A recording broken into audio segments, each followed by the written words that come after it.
Hello, high school football fans, and welcome to Division VI state semifinal action. It's the Bluffton Pirates and the Coldwater Cavaliers in the Final Four. I'm Dave Bowen. It's my pleasure to do play-by-play.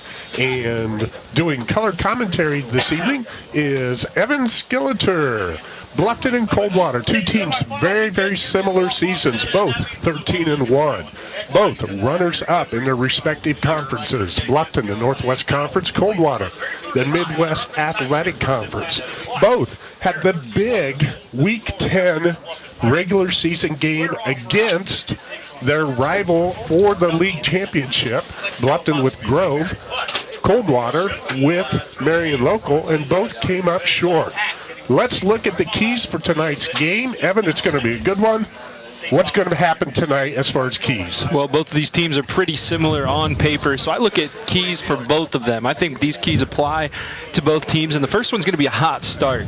Both of these teams have scored over 200 points each in the first quarter of their games this season and given up less than 40 total all year. So they're both teams that are used to getting out to early leads and kind of holding those leads. They run the football a lot, which we'll talk about. So you don't want to be the team that falls behind. You want to get out to a hot start, get on the board early, find some early momentum. The second one, Dave, is yards per carry. We talk a lot about the line of scrimmage, and that's certainly going to be the case here, but these teams feast on the run game. Coldwater averages 6.2 yards per carry, Bluffton 7.1 yards per carry, and that's going to be a tough night for the defense if they give up that many yards on every single carry. So, again, both teams need to key on that. If you can continue to run the ball effectively like you have all season, you're going to be in good shape. And if you're picking up 4, 5, 6 yards per carry, you're probably in a good spot to win this game. And then lastly is both teams need to limit big plays. Both offenses are designed to wear you down. It's run, run, run, and both teams can pass the ball, and they'll surprise you every now and then with a play-action pass or something to the outside. You need to make sure you are not giving up the big play, not falling asleep when the other team is running the ball constantly. You're ready to go.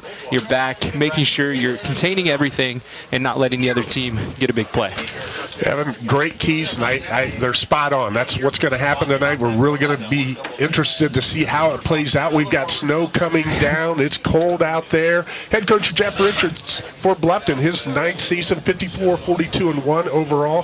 Head coach for Coldwater is Chip Otten, 41 years in coaching, 15th season as the head coach at Coldwater, over 200 wins as a head coach.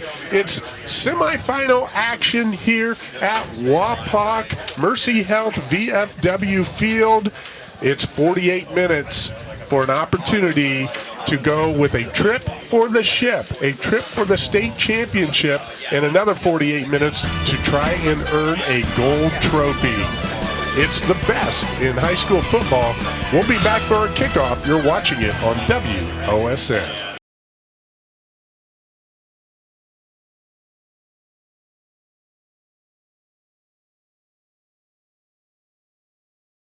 Tonight's state semifinal Division VI, it's the Bluffton Pirates, it's the Coldwater Cavaliers. Bluffton defeated Patrick Henry 24-7 in the regional championship game to get to this one, as Coldwater defeated Anna 45-21 in their regional championship game. Coldwater seeded number 1 in Region 24, finished number 2 in the final AP poll, and Bluffton was seeded number 2 in Region 22 and number 6 in the final AP poll.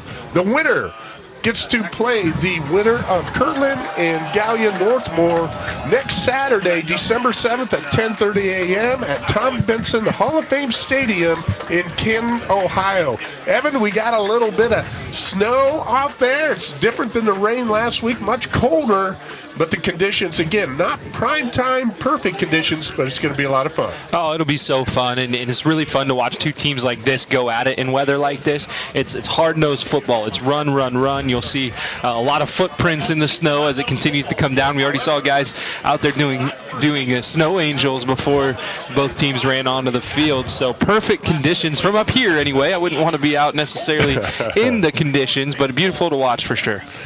Bluffton comes in averaging 40.3 points per game on offense. They give up 9.7 defensively. Coldwater, 41 points per game on offense, give up 11 points on defense. Our officiating crew, our referee is Jeff Klaus, our center judge, Ben Mock, our umpire, Bruce Bain, line judge, Brett Roberson, back judge, Trent Stout, and our linesman is Brett Rulin.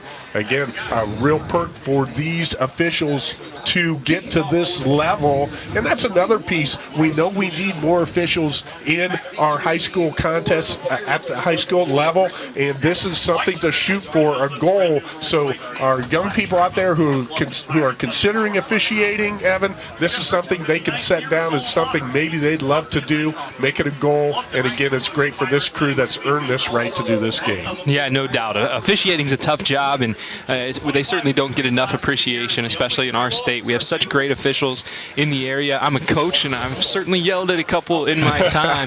But I always mean it respectfully. I always try to thank them after the game for what they do, because it's tough for sure. It's tough, but you know what? You can't play the game without them, that's for sure. So Bryce Couchot is going to line it up and kick off for Coldwater. Bluffton's going to receive back for the Pirates. It's Griffin Stackhouse and Quinn Eachus, and the ball falls off the tee. We do have a nice breeze coming from west to east, which will be from the home side to the visiting side here at Mercy Health Wapak VFW Field.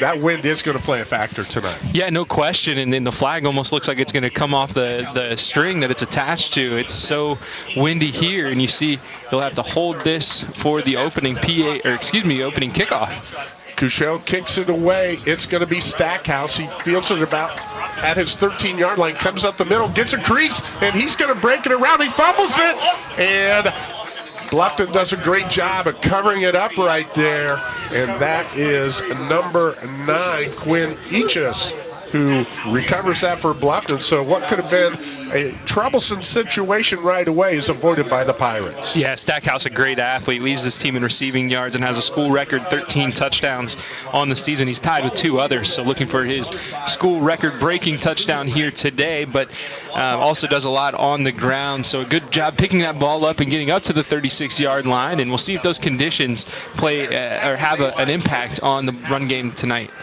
And Tate Gieske under center in shotgun formation. He's going to give it to Worcester, the outstanding running back for Bluffton. He's going to pick up positive yardage, goes off the left side of that offensive line. Mason Shank, a second-team Northwest Conference selection at left tackle. Austin Sugar at left guard, and Xavier Diller, second-team selection at center. Believe it or not, Landon Worcester, the 3rd leading rusher on this team. That was his 100th carry on the season. He had 815 yards coming into this one, but that's an average of right around 8.5 yards per carry. That one went for 7. It's exactly what you want on first down for Bluffton. There's a bad snap. Gieske's going to just fall on it. Plays fundamental football, doesn't try to make something out of a disastrous situation, and it's going to push the ball back behind the original line of scrimmage, and it's going to be on the 39-yard line. That is a loss of 4 yards on the play. We had Sam Rissmiller breathing down his neck as well. If he would have tried to pick that up and missed it at all, Rissmiller was either going to hit him or jump on the ball. So you're right, a good play, but now a lot of work to do on third down. You can't make mistakes like that, especially early. Gieske takes a shotgun snap. It's a screen. Throws it to a number 0. That's Noah Bricker. Picks up some positive yardage, but not close to the sticks, and I think Bluffton's going to have to punt it away. Good job reading that play right there. Will Berry comes off of his block as he notices the screen was being set up down the middle, and so comes off, makes the tackle, 4th down and 5, and like you said, Bluffton will punt, although it's not their normal starter. Gabe Meza out for the 2nd straight game, and Tate Gieske, the quarterback, will do the punting. So you always have that situation, your quarterback punting, you could set it up for a fake, but we're not going to see that here. He kicks it away, and it's not going to be a real solid, but they get a good bounce, but it does go off of Bricker right there. And it's going to be down. It's going to be Coldwater football on their own 42-yard line. And that one just off the side of the foot of Gieske. Got a decent roll, but Not great. Now they actually call. Did they call a penalty at the end of that, or did he just say it was touched by Bluffton, so it'll be down there? Touched there. So they put it down on the 43, and now that tough Coldwater offense, we'll tell you about him after this play, comes onto the field. Balin Blockberger, the first team MAC selection at quarterback. And he has the ball hands off. He hands the ball off to, I believe that's Cody Depweg. Depweg ran out of the Wildcat quite a bit last week against Anna. No gain on the play. Bluffton, nice job at the line of scrimmage. Definitely a nice job. Coldwater with a lot of guys that can do some damage. Blockberger, the quarterback, 395 rushing yards. Cody Depweg, 436. Miles Potcotter, 685. Braxton Taylor, 687. You can never key on just one guy against this offense. Yep. Blockberger with the pass goes out to Mason Welch. Mason Welch, a first-team selection in the MAC. And they pick up positive yardage right there. Getting close to midfield. Call it the 48-yard line. 3rd and approximately 5 yards for the Cavaliers. Blockberger, a good passer as well. 128 completions on 179 attempts, 1,800 yards, 20 touchdowns, just 3 interceptions this season. Fantastic passer, but they go under center in the I formation here. Good old-fashioned I formation, Evan, and they are going to fake the handoff. Blockberger looking deep, looking for number 6 out there. That's Caden Obringer. They complete it. Good coverage by Bluffton, but just better offense right there. They make the completion, first down inside the red zone. That's the Springfield Fireworks red zone located in Bluffton. Your one-stop shop for the largest selection of fireworks and novelty items. Open 7 days a week. Coldwater goes fast. Depwig around the left side.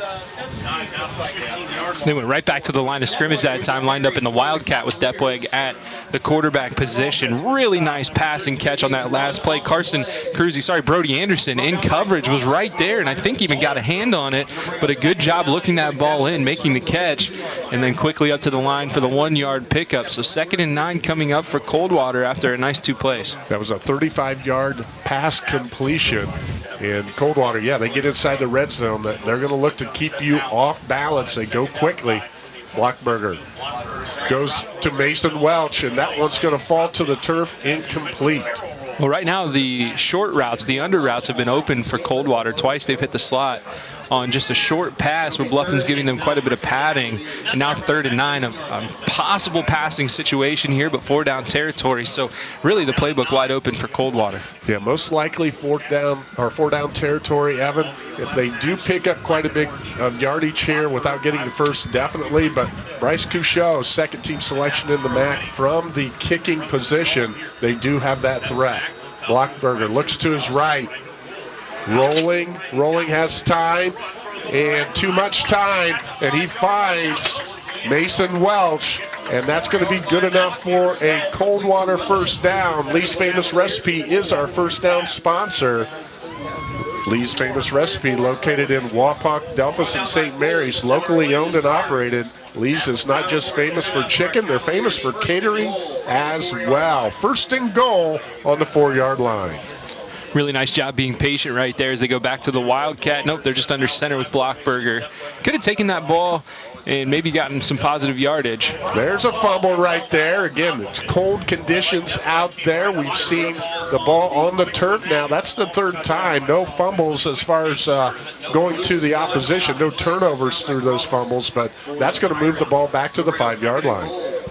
Brody Summers coming in off the sideline. Bluffton will have to hurry up with this substitution. They're able to finish it.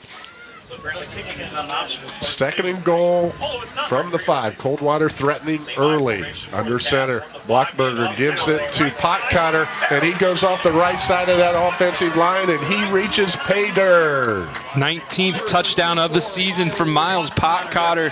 He does a nice job finding that space in the offensive line just manhandling Bluffton up front as Coldwater heads down and gets the first score of this game. And they'll line up in this awkward PAT formation. Bluffton gave up a 2-point conversion on this 2 weeks ago against Ottawa Hills. Coldwater comes back to what we are accustomed to seeing, with Bryce Couchot ready to go with the Northwest Ohio Recycling extra point.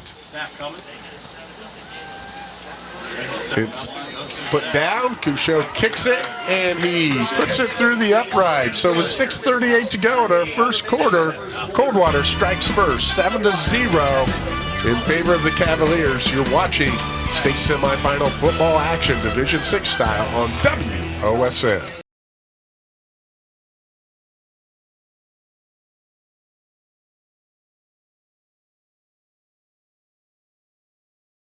Welcome back to Mercy Health Wapak VFW. Our presenting sponsor is Ultimate Outdoor. Bring resort-style living to your backyard every day with a luxury outdoor space by Ultimate Outdoor. Also, a presenting sponsor for tonight's game is Layfeld Welding and Industrial Supplies. Tonight's presenting sponsor, Layfeld Industrial and Welding Supplies, with locations in Coldwater and Greenville. A 3-minute and 25-second drive, finished off by a pot cutter 5-yard run.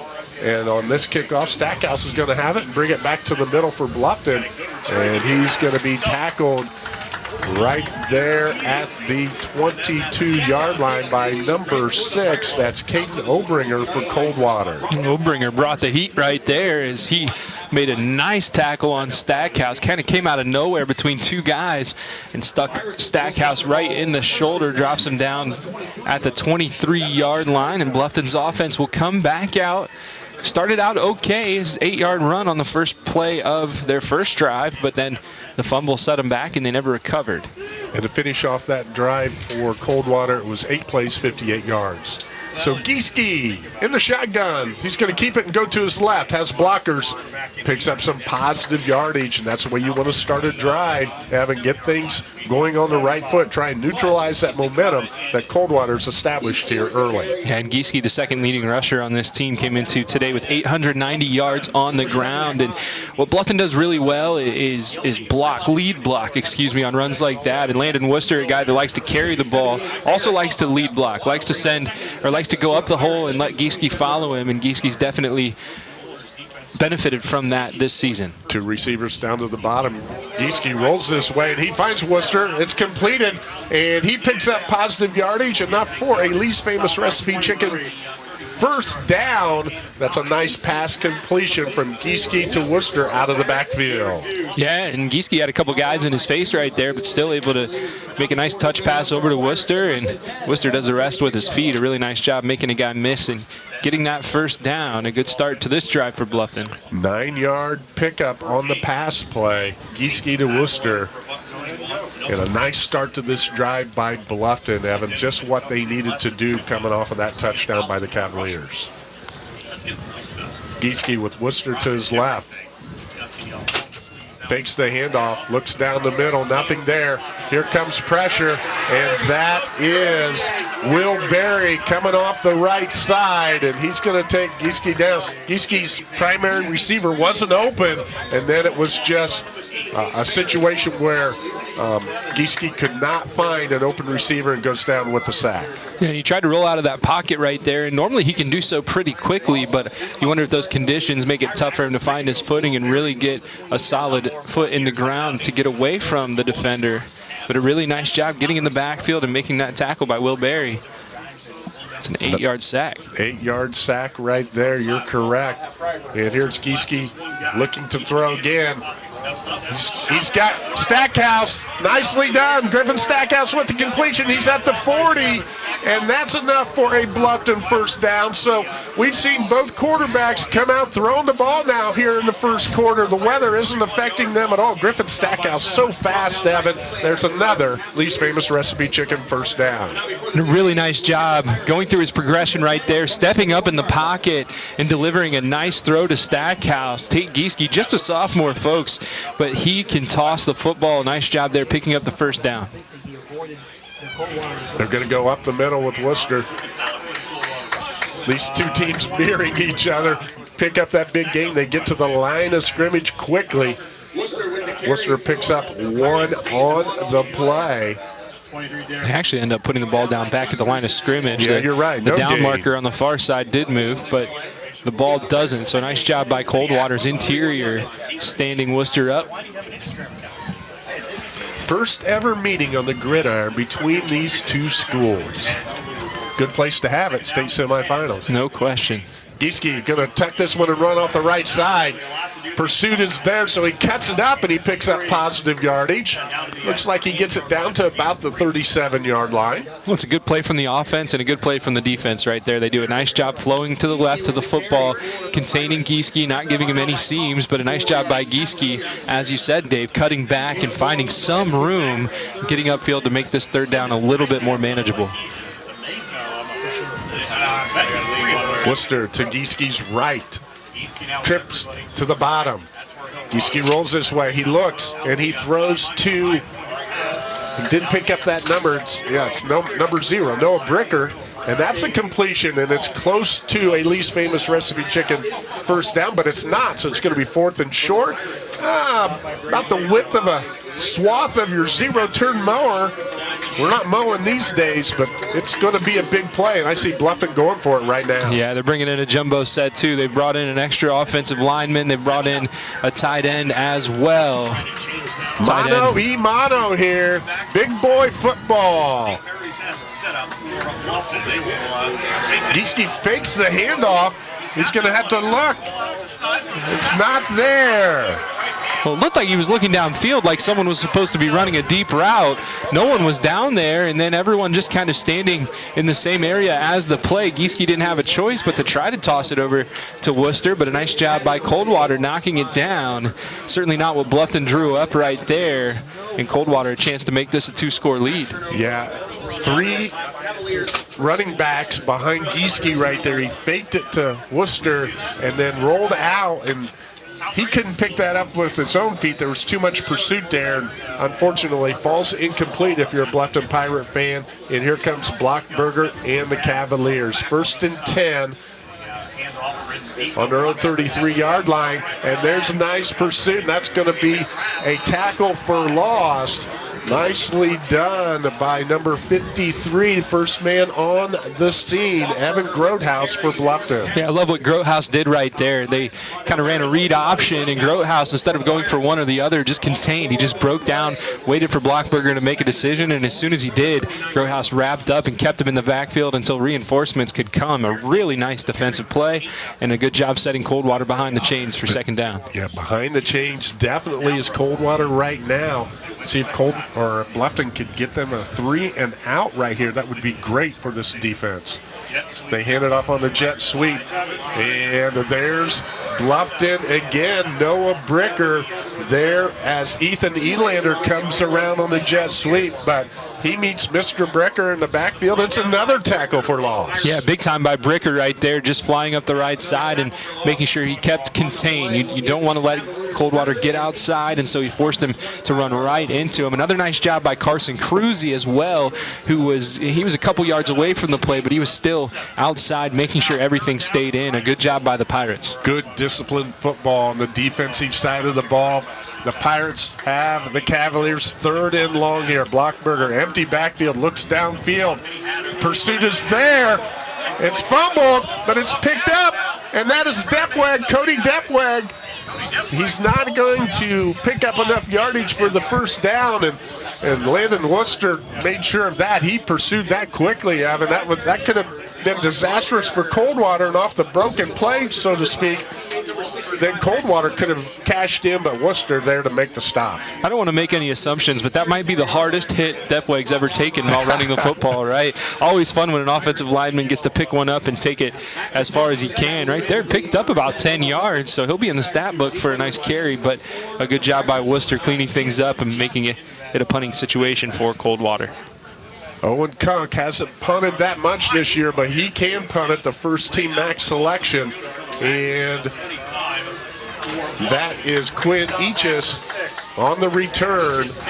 Gets a little bit of positive yardage. Bluffton, a good defensive stand. They're going to take over 1st and 10. Yeah, that's exactly what you want if you're Bluffton. A nice job moving the football offensively. You come up short on a broken play, but then force a 3 and out, including 2 loss of yardage plays and 1 that could have gone for a loss as well. So a nice job, little momentum Bluffton's way, and we'll see if they can capitalize here with about 66 yards to go to pay dirt. 30 seconds remaining in our first quarter. Gieske in the shotgun. And he's going to go to Stackhouse on the left flat. He finds positive yardage over there on the edge. Griffin Stackhouse, one of the fastest football players you'll see anywhere. Yeah, made it all the way to the finals in a couple events in track last year. A guy that can do a lot of things on the football field, but does a lot of good things off of it as well. Other sports in the classroom, just a great human being and a great person in the Bluffton community, Griffin Stackhouse. Picks up 6 yards on that first down play. Worcester to Gieske's right. That's not Worcester, that's actually Lovell. And he is tackled right at the line of scrimmage. We've seen a lot more of Worcester here in the playoffs for Bluffton, but don't forget Parker Lovell, over 1,000 yards rushing coming into this game. He's the leading rusher on the team with 128 carries on the season, 16 touchdowns. And that's going to do it for the first quarter. That is the end of our first quarter, and with that, Coldwater takes a 7-0 lead, but it's Bluffton football. We'll be back. You're watching state semifinal action on WOSN.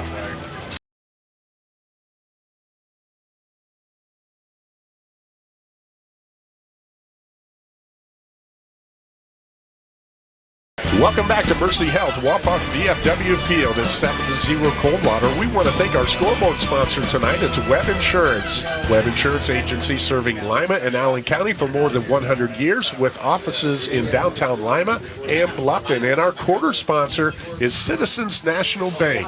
Citizens National Bank. See how we're building businesses one relationship at a time at cnbohio.com. So, Evan, Bluffton has neutralized that momentum here that Coldwater established in that early going of the first quarter, and now it's their turn. Gieske with the ball, keeps it, goes off that right side, doesn't pick up the first, but he's close. Yeah, yards short. Interesting decision coming up for Coach Richards. Looks like, though, he's sending on the punting unit. So maybe playing it safe here on 4th and 1, or perhaps a unit that it can do some short yardage work. And would take Gieske as your punter. You have options, but this is a smash mouth type of football game. I think you go ahead and punt it away. Mason Welch dropping back for Coldwater. Gieske gets it away. Somewhat of a line drive, but with a good roll, that'll work for Bluffton. But Welch picks it up, but there's Bluffton right away on the stop. Javen Crawfus and Mason Shank keep Welch from bringing that back at all. I like Coach Richards playing it safe right there. Your team's playing well. You're only down 7-0. Your defense just made a big stop. It's 4th and 1. You could go for it, but instead you get to tell your defense, hey, we're going to push it down there, and we believe that you can make a stop and we can get this football back. That's a really good job being a motivator by Coach Richards. Balin Blockberger in the shotgun. And he does give the ball to Potcutter. Miles Potcutter goes up the middle, and he's going to pick up 3 or 4 yards where he's met by a host of white shirts. Still a decent pickup on first down. Goes for 4, and really not much to that play. Just a nice off-tackle carry. Get the drive started with a 4-yard pickup.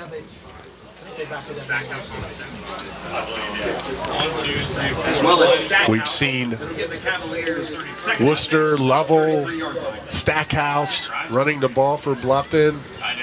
Potcutter, Depwag, Taylor, you'll see them, and Blockberger's going to keep it here. Goes around the right side, picks up positive yardage, and he picks up enough for a Lee's Famous Recipe Chicken first down. Yeah, he had some good blocks out there as well. Some pretty good players trying to pursue him. Landon Worcester, one of them, an all-state linebacker. Xavier Diller, a really good defensive tackle as well, just not able to get there because of some really great blocking. As Blockberger able to get outside for the first down. Picks up 12 on the carry. 1st and 10 for the Cavs on their own 45-yard line. Depweg and Potcutter on both sides of Blockberger. And the mesh point, he keeps it and goes across the middle, and he finds Mason Welch again, and that's going to be good enough for another Lee's Famous Recipe Chicken free throw. Or I know it's going to do that somewhat. We're back to basketball. Lee's Famous Recipe Chicken, first down. Boys basketball firing up tonight. The Tip-Off Classic will be on WOSN this weekend. A 12-yard pass completion for that first down. Blockberger under center, and he gives it to Potcutter. Potcutter finds a seam, and right now the Cavs picking up chunk yardage. That's going to be close to another first down. I think he's just going to be a little short. Yeah, but a really nice pickup right there, and Coldwater starting to do what they do really, really well. Big runs, run after run, wear the other team down. It's MAC football at its finest. Pirates have to figure something out. They're on their heels. 9-yard gain on that play makes it 2nd and 1.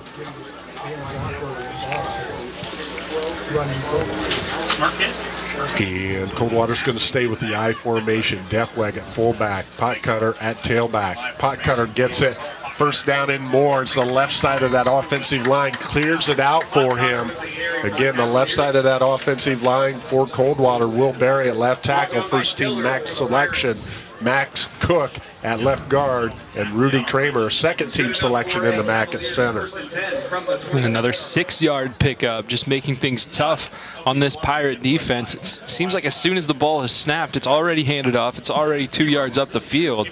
It's just so quick, and it's tough for the Pirates to catch up right now. Keeping it simple, sir, the KISS principle. And it's a toss to Potcutter, and he goes to his right and gets down to the 23-yard line, somewhere in that vicinity. And what we're seeing now is last week, Cody Depweg was featured in the Coldwater backfield, had 4 touchdowns, 3 via the ground, 1 via the air, ran the Wildcat. Now tonight, Potcutter getting a lot of action, but there's that Wildcat straight to Depweg, and he's going to get to the 20-yard line, going to make it 3rd and short. Yep, another nice pickup, and the way this drive's gone, these 3 yards shouldn't be too difficult for Coldwater to pick up. And again, I think as you see in high school football, they're in 2-down territory if they don't get it, as long as they don't have a big loss here. But keep going north and south. Bluffton does it very well as well, but Coldwater putting it on display right now. Back to the I formation. Blockberger under center. Then it's Depweg and Potcutter. And that's fumbled. It was a false start before the play. Worcester looked like he was going to blitz, and as soon as he faked it, the right guard moved just a little bit early. It was very subtle, but Worcester made sure to point to it, and the referee saw it as well. That's a big flag right there as far as pushing the ball back to make it 3rd and 8 now. Coldwater averages just 5 penalties per game. That's the first flag I think we've seen all evening. And that's the other thing you typically see as you go down the tournament trail. Clean football by both teams. Blockberger in the shotgun net, but there's another one. It's uncharacteristic. 2 penalties in a row. Sorry to cut you off, Dave. No, that's fine, Evan. Our referee, Jeff Klaus, just wanted to give him some kudos. So now a little more interesting is Coldwater has a 3rd and long situation rather than a 3rd and 3. It's a 3rd and 13. Pirates need to work on containing here. No big plays. Coldwater, even with 10 or 11 yards, probably going to go for it on 4th down, so you don't want to give them good field position for that. Exactly. A big play for both teams right here, but especially the Bluffton defense. Blockberger pushes Depweg to his right. We got all kinds of action there, but Blockberger's going to go down the middle. It's almost intercepted. And that is Quinn Eachus, and he's dinged up a little bit on that play, but does a good job of getting a hand on the football. It was intended for Mason Welch, and it falls incomplete. Now it's 4th and long. Coldwater's going to keep the offense on the field. And Eachus has the school record for interceptions in a season. Almost got one right there. Nice job playing safety and reading that play. Took a knock, though, in the head. A little bit scary to see him get up slowly, but I'm glad that he's on his feet. Now 4th and long. Must be a big stop for the Pirates. Sure will. Blockberger falls back, rolls to his right. Going to try and go over the top, and he does find Mason Welch, puts it above the helmet. What a play. Great coverage there by Bluffton. Mason Welch, just better offense, threw it above the helmet. Welch gets both feet in, and that's going to be a 1st and goal now for Coldwater inside the Springfield Fireworks red zone. Incredible, incredible catch. A good job extending the play by Blockberger, and my goodness, that grab was absolutely incredible for the 1st down, and inside the 10-yard line they go. And that's going to be Miles Potcutter right up the middle. That may be the play of the game as we look back on it, that pass completion. 4th and long, and it goes for 21 yards. And now it's 2nd and goal on the 2-yard line. And that can be deflating if you're Bluffed and you get them in a 4th and long situation. You have great coverage. You force them out of the pocket. You do everything you're supposed to do, but good teams eat. And right there, Coldwater. Remember Thanksgiving lunch as they hauled that one in. Thanksgiving weekend. Practicing on Thanksgiving is a goal for every team in the state of Ohio. And there's Cody Depwag taking it up the middle for 6. The pirouette twice on his way into the end zone. Good footwork and the light show here in Wapak. That is a Burke Petroleum touchdown. Burke Petroleum is now offering propane for residential, farm, commercial, and industrial users. Burke Petroleum, dependable, available, 800-776-3097. And then that'll set us up for the Northwest Ohio Recycling extra point as Couchot will be the kicker and Blockberger will be the holder. Bluffton looking to go up 2 touchdowns. There's the snap, there's the hold, there's the kick. It's good. Northwest Ohio Recycling in Pandora paying top dollar for aluminum, copper, brass, scrap iron, and scrap cars. Call 419-384-3392. With 6 minutes to go in our 2nd quarter, Coldwater 14, Bluffton 0. We'll be back after these.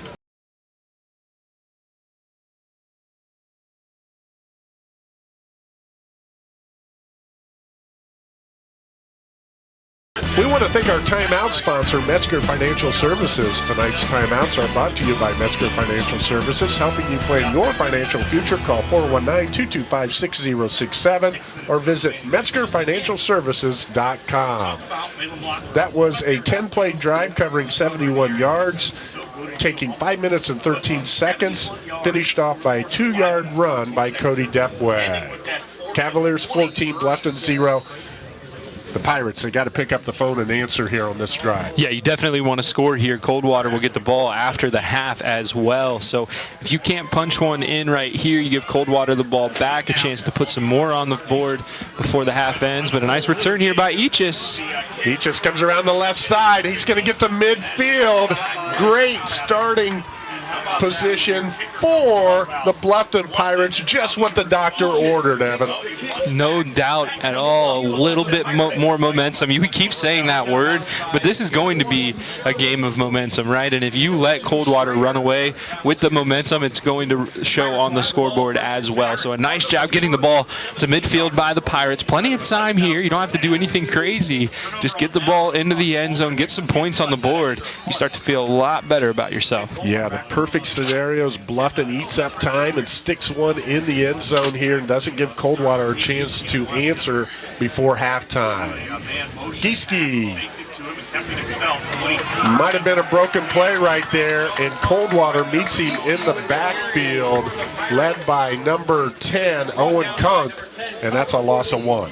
Yeah, and Bluffton will do a lot of motion, trying to get teams to go the wrong way. They'll show one way, they'll go another. Right there, I think it was just a jet sweep counter that they were trying to run, but it's a really nice job by Owen Kunk just staying home. Right, he's the defensive end on the right side. He can't over pursue. He has to make sure that he stays disciplined, and he did exactly that right there. He was in the right spot, bringing Gieske down for that loss of 1. And Coldwater shows a blitz. They get the pass off, and it goes through Stackhouse's hands. It's tipped, and thankfully for the Pirates, falls harmlessly to the turf. Yeah, always scary when you see a ball in the secondary get batted up in the air like that. Just a bit high as Stackhouse tried to get up for it. Again, a big play for the Bluffton Pirate offense. You don't want to turn this ball over to Coldwater where they can score before the half. And as you mentioned, Evan, they get it after halftime. The middle 8, the last 4 minutes of the second quarter, first 4 minutes of the third, huge in every high school sport, but really, really so with football. Gieske comes to his left, still looking, and there's pressure, and he throws one up. And it's almost caught by Worcester, but it falls to the turf. That would have been a heck of a broken play. That would have been positive for Bluffton, but it's 4th and 11. They're going to have to punt it away. Yeah, and that's a dangerous pass right there for Gieske. I know he's trying to make something happen. I know it's frustrating that you haven't been able to get on the scoreboard yet here in the first half. Not something the Pirates are accustomed to, but sometimes you just have to take your medicine. I know right there, Worcester almost able to come up with the grab, but there's about 5 black shirts around the ball as well. This might be sort of a okay, he's backing up now. I thought they're going to show that they're going to go for it, but Gieske is in punt formation. And he does get it away, and that one goes off the right side of his foot, but it's a decent bounce, and it's going to go down to the 31-yard line, and that's where Coldwater will take over with 4:51. So the Coldwater defense does exactly what head coach Chip Otten wants to see happen there. Gets Bluffton out in a 3-and-out possession, and now the Cavaliers have an opportunity to play add-on before halftime. Yeah, and the Cavaliers just so accustomed to dominating their opponent the way they have. We talked about the discrepancy in the first quarter, 215-28. Coldwater has outscored opponents 187-41 in the second quarter. So they've been up big at halftime in nearly all of their games and looking to extend this lead here in this one. Mason Welch takes that reception from Blockberger. Mason Welch has been the primary target for Balin Blockberger tonight, and that is good enough for a Lee's Famous Recipe Chicken first down. Put the ball on the 42-yard line. That is a pickup of 11. Nice pitch and catch, excuse me. Two to the top, one to the bottom. It's going to be a handoff. And there's Taylor, Braxton Taylor, the sophomore, the heir apparent in the backfield as far as running backs are concerned for the Cavaliers, following Pot Cutter and Depwag. He picks up 5 on the play, put the ball on the 47. And Taylor with 687 rushing yards this season. He's the changeup to Depwag and Pot Cutter, and I mean this in a positive way. He brings a little spark, a little more speed to the position compared to the big boys. And here he goes around the left side, and you're going to see that speed right there. Gets it down inside of Bluffton's side of the 50. It's going to go at the 40-yard line. Yeah, Bluffton just not good enough right there, sealing or containing the edge. Coldwater able to get to the outside, and you said it. They've got a lot of wheels with Taylor, and if you let him get space on the outside, it's going to go for a big gain, and that time about 15 yards on the carry. 13 to be exact for a Lee's Famous Recipe Chicken first down. Blockberger. Taylor to his right. He hands it off to him again, and he pounds up the middle. The Bluffton defense stiffens up there for a short gain. Make it 2nd and 8 now. Good tackle right there from Worcester, filling the gap, meeting him there, wrapping him up, and just rolling him onto the ground for the tackle. It's the first time Bluffton's been able to hold Coldwater under 3 yards on this drive. I always like to look at with small school football how many seniors you have and how many players you have going both ways. For Bluffton, 15 seniors, 7 two-way players. Coldwater, 16 seniors, 5 two-way players. That ends up showing itself as the game goes on. Blockberger goes down the middle, and that is caught. I believe that was number 2, Caleb Schreier. That's Schreier's 12th catch. But we have a flag on the play. I think it's going to be holding. I think we're coming back. My goodness, what a throw and what a catch on that play. They do call holding, but Schreier with the great grab. Yeah, you talk about throwing the football. Coach Otten talks about throwing the football, and Blockberger, poise, accuracy, and touch. We saw all 3 on display right there.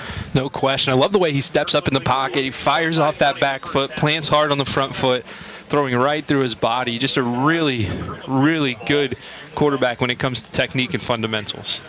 But the penalty pushes the ball back to midfield, 48-yard line. Blockberger rolls out to his right. Pursuit is there, and then he gets rid of it. Excellent pursuit there by number 53, Evan Grothaus for Bluffton. Pressure applied by Grothaus for the Pirates. Yeah, that time good coverage downfield for the Pirates. Blockberger couldn't find anything. He does a nice job extending plays, a nice job extending plays, and we saw in that long 4th down completion on their 3rd drive, him extending plays and making something happen, but that time, just no one open downfield. Nice job throwing it away. So 3rd and long again for Coldwater. Blockberger going to go with the middle screen. There's Mason Welch. He finds some turf on the left side and makes it to what it'll be 4th and manageable as he gets the ball all the way down to the Bluffton 34-yard line. Yeah, and Coldwater averaging well over 4 yards per play. I'm sure they'll go for this here, statistically speaking. You might as well. A 14-yard gain to make it 4th and 4. Coldwater's going to take a timeout. We want to thank our timeout sponsor, Metzger Financial Services, helping you plan your financial future. Call 419-225-6067 or visit MetzgerFinancialServices.com. You're watching high school football on WOSN.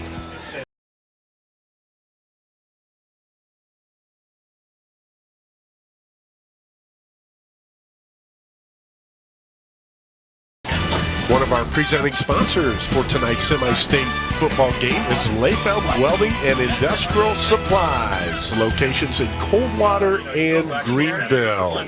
So 4th and 4, Coach Otten takes the timeout just to make sure everybody's on the same page, but Coach Richards gets to do the same thing with this Bluffton defense. The white shirts, they really need to step up here and try and have Coldwater turn this ball over on downs. Yeah, a tougher task than it is to say out loud, right? Coldwater can do so many different things. They can run up the middle, play action. They can run a counter. They can roll Blockberger out. They can run him. There's so many different options here. They go in the I formation, and it's going to be Pot Cutter just outrunning the Bluffton defense. Takes the ball down to the 25, and that's going to move the chains, a gain of 9. Yeah, again, just nice job getting those athletes out into space. Give them the ball with plenty of room to move and to maneuver. But now 1 minute and 48 seconds left. Coldwater with 2 timeouts. It's plenty of time. But the Pirates desperately need a stop here. You do not want to go down 3 scores right before halftime to a team that's going to get the ball back coming out of break. And that is a Lee's famous recipe chicken first down. I formation again. Nothing flashy, just solid smash mouth football. Let that offensive line go to work. But there's the Bluffton defense. Keeps Pot Cutter from having a big gain. Looks like about a gain of 2 on that one. Yeah, nice job filling the gap right there. It's Landon Worcester and Brody Summers on the tackle. Landon Worcester leads this Bluffton defense with 112 tackles. 9 tackles for loss, 7 sacks, and 1 forced fumble. Johnny on the spot right there. 1:13 and the clock's running. Pot Cutter and Depweg beside Blockberger. Doesn't give it to either one. Rolls to his right. There's Mason Welch again. Right now, the Bluffton secondary does not have an answer for Mason Welch, Evan. Yeah, and Bluffton able to get into the backfield that play, but just not able to get to Blockberger in time. You saw him use that athleticism we talked about to get away from the defensive line and make that nice pass down the right side. Now knocking on the door, clock stopped as they went out of bounds. That's a 14-yard pass completion. Blockberger to Welch. It's a Lee's famous recipe chicken first down. And Depweg in the Wildcat. Goes straight up the middle. Hard running, gets inside the 5-yard line. The Pirates tried to fly up the outside that time, bringing Stackhouse off the edge, but Cavaliers counter by just coming right inside off tackle. Brought down by Cruzy for the Pirates. Carson Cruzy gets the tackle, but not before a nice pickup. Carson Cruzy, the second leading tackler for Bluffton with 102 tackles on the season. Wildcat again. Depweg sees a hole to his left, and he's going to find pay dirt. A 5-yard scoring run by Cody Depweg. And our touchdown sponsors, Burke Petroleum. Burke Petroleum is now offering propane for residential, farm, commercial, and industrial users. Burke Petroleum, dependable, available. 800-776-3097. And in the red zone, the Springfield Fireworks red zone, Coldwater ran 3 plays. Gouchot for the extra point. A nice job right there. That play designed to go to the 2-hole on the right side of the center, but Bluffton did a nice job plugging things up, and so Depweg just took a step to his left and ran into the end zone for the score. The kick is good. The extra point by Gouchot, and that makes your score with 28 seconds left in the second quarter. Coldwater 21, Bluffton 0. We'll be back. You're watching high school football on WOSN.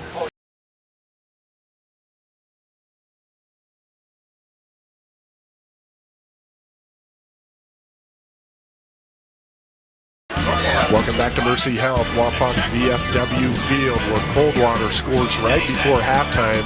They're getting ready to kick off. That was a 11-play drive that covered 69 yards, finished off by a Cody Depweg 4-yard run, took 4 minutes and 25 seconds to complete.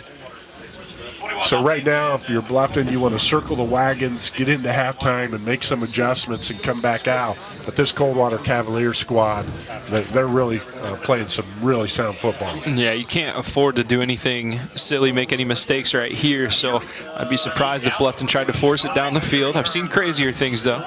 Around the right side goes Quinn Eachus. And Bluffton will have the ball with 21 seconds remaining.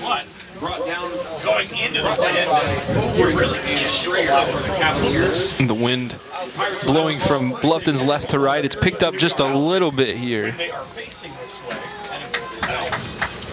Cavaliers can kind of sell out. They will go empty backfield, signaling they might pass the ball here. Tate Gieske with 3 to the bottom, 2 to the top. And they do go with the pass, and that's completed to number 10. That's Leighton Miller. And a timeout taken, and that's a Bluffton timeout. And we'll take a timeout as well. Coldwater 21, Bluffton 0.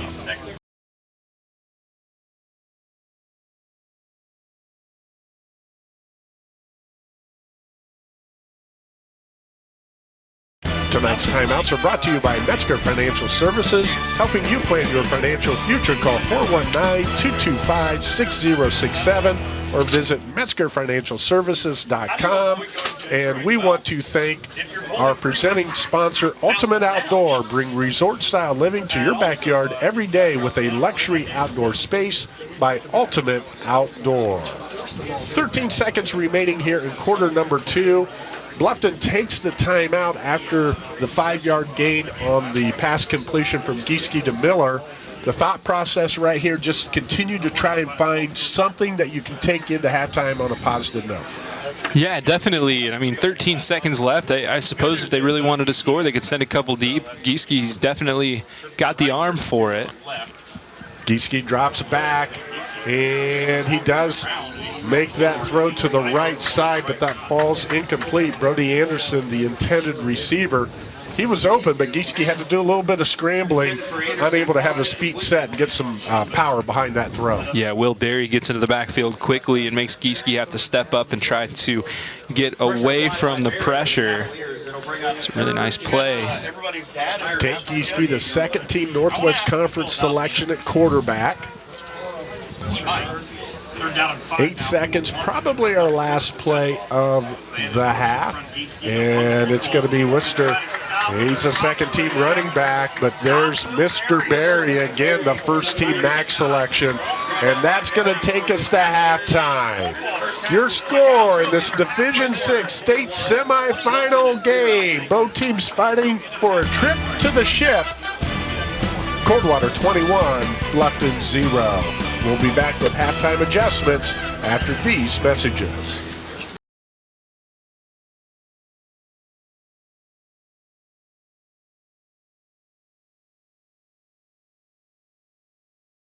Welcome back to Wapakoneta and Mercy Health Wapak VFW Field.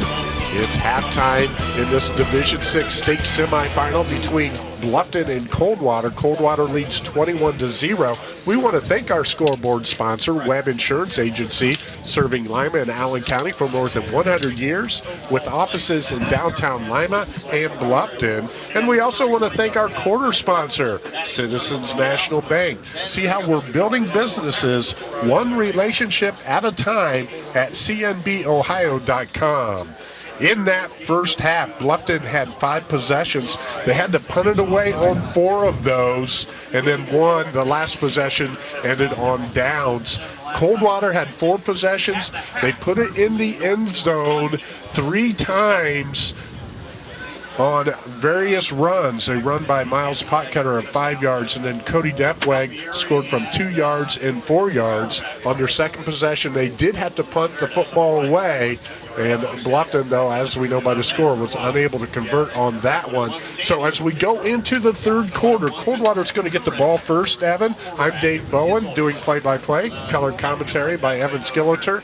Evan, what adjustments do we need to see both of these teams make, especially Bluffton being down 3 TDs? Yeah, I'll start with Coldwater. I think the main thing, and it's less of an adjustment and more of a just keep doing this, it's run the football, right? You're up 21-0. It's a cold day. You're running all over this Pirate defense. Keep making it tough on them. Keep exerting your dominance and showing them what the MAC is all about. And if you're Bluffton, I guess less of a mindset and more of an adjustment and more of a mindset. Don't be intimidated by this team. Okay, Bluffton's a team that hasn't had this much playoff success since the mid-2000s. They've had a little bit of recent playoff success. This is their deepest run since 1991. Coldwater, on the other hand, they've made 28 straight playoff appearances, 30 total. Their overall playoff record, 93-22. Chip Otten, their head coach, his overall playoff record is 56-9. It's a team that has been here before plenty of times. They're used to making it to the state semi. They're used to making it to the state final. If you're Bluffton, you can't be intimidated by that. You can't see the black and orange across from you and think, oh, this is a better team. This is a better tradition. They're better than us. Let's just pack it up and go home. I don't think the Pirates will do that, but I think they need to push that out of their brain, take it one step at a time, and tell themselves and remind themselves there's a reason we're here, and it's because we're one of the top 4 teams in the state of Ohio. Outstanding analysis as always, Evan. You're right. Coldwater, 28 consecutive playoff appearances. That is a record in the state of Ohio. Bluffton, 14 Northwest Conference championships, 3rd in that category. Coldwater, 19 MAC championships, 1st in that category. You mentioned the state tournament run for the Pirates back in 1991. They finished as state runner-up, and then Coldwater, they have 7 state championships to their name, the last one in 2020. Both of these teams have made it a step further than they did last year. Both fell in the regional championship game last year. One looking to advance to the championship game. And here we go with our third quarter. That kickoff by Bluffton, and that is Taylor going around the left side. He's got a hole. The turf is even getting out of his way as he's looking to go coast to coast. down to the 20, and a touchdown saving tackle by Bluffton. I believe that is number 23. Correct me if I'm wrong, Evan, but I think that's Carson Cruzy. That's who I had over there. Nice tackle by Cruzy, but my goodness, what a return for Coldwater. And before we move on, I do want to tell you this stat as well about Coldwater in the state tournament. In the state semifinals, 17 appearances, they've won 14 of them. 14-3 in these state semifinals is a pretty good record. And right there, they're just showing the Pirates what they're all about. You'll take that every day and twice on Sunday. And right now, Coldwater looking to deal off of that long return by Taylor, going up the middle. And that is Depweg, Cody Depweg, and Cruzy on another tackle. But that's going to push the ball down to the 7-yard line. Or am I off? There's a flag down at the line of scrimmage, and they're going to call, looks like a hold on this. That's penalty number 4 against Coldwater. We mentioned in the first half they average 5 per game. Already at 4 here. So that's going to push the ball back to the 24-yard line. And we'll repeat first down. You just gave away 10 yards. First and 20 from back there. So they're out of the Springfield Fireworks red zone for now. Started this on the 14-yard line. They go around the left side. It's going to be Blockberger. And he's going to get past the original line of scrimmage. He may have picked up a Lee's famous recipe first down. We'll see where they mark it. He had guard Trent Ebbing blocking in front of him right there, pulling from his guard position, coming around the outside, sealing off the sideline for Blockberger, who ends up picking up a first down on there. So a 21 or maybe 22-yard pickup when all he needed was 20. Balin Blockberger. We talk about this being a Northwest Conference, Midwest Athletic Conference showdown. Blockberger, that's a Northwest Conference name. His father, 1994 graduate at Delphus Jefferson High School.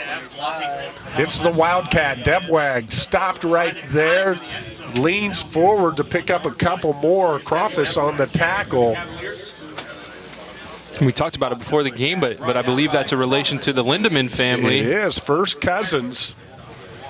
Coach Denise Lindemann now no longer coaching the Jefferson Wildcat girls basketball team, but a longtime coach in that Jefferson program, head coach the last few years, outstanding success. Daughters Allie and Liv, the Northwest Conference Player of the Year in girls hoops last year. And it is the Wildcat again, and Depwag, like a freight train, going straight up the middle. The wall was there, but momentum gets him across the line into pay dirt, and early in this third quarter, Coldwater puts another touchdown on the board. You think Debwag's ever run that play before? My goodness, just catch the ball, put your head down, run as hard as you can right at that offensive line whom you trust with everything you have. An offensive line that's gotten the job done all year long, and right here just making toast out of the Bluffton defense. So not the way you wanted to start the third quarter. You talked about it. Bluffton's got to step up here, but that long kickoff return set the table. Couchot with the kick, and it is good. We have Couchot with the extra point, sponsored by Northwest Ohio Recycling in Pandora, paying top dollar for aluminum, copper, brass, scrap, iron, and scrap cars. Call 419-384-3392. We'll take a break. It's 28-0 Coldwater early in the third.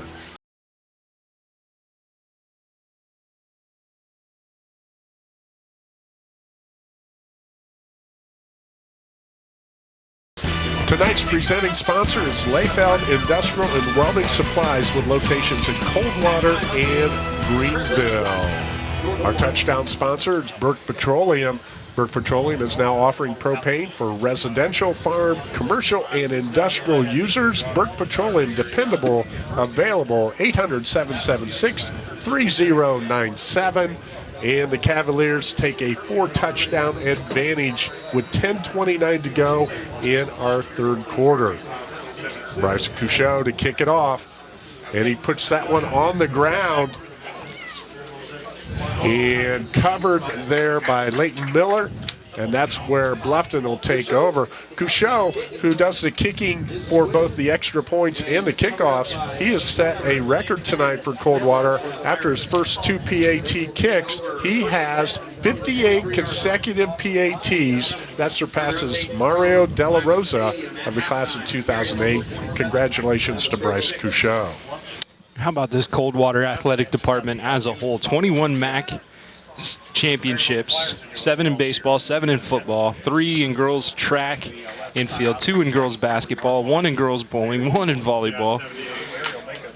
Just unbelievable stuff from this Coldwater program that just continues to win. And I'm sorry, all those numbers I just gave you, those were state championships, not conference championships. Yeah, exactly. 7 state baseball championships, 7 football, 3 girls track and field, 3 just incredible stuff from Coldwater. And the MAC in general, my goodness.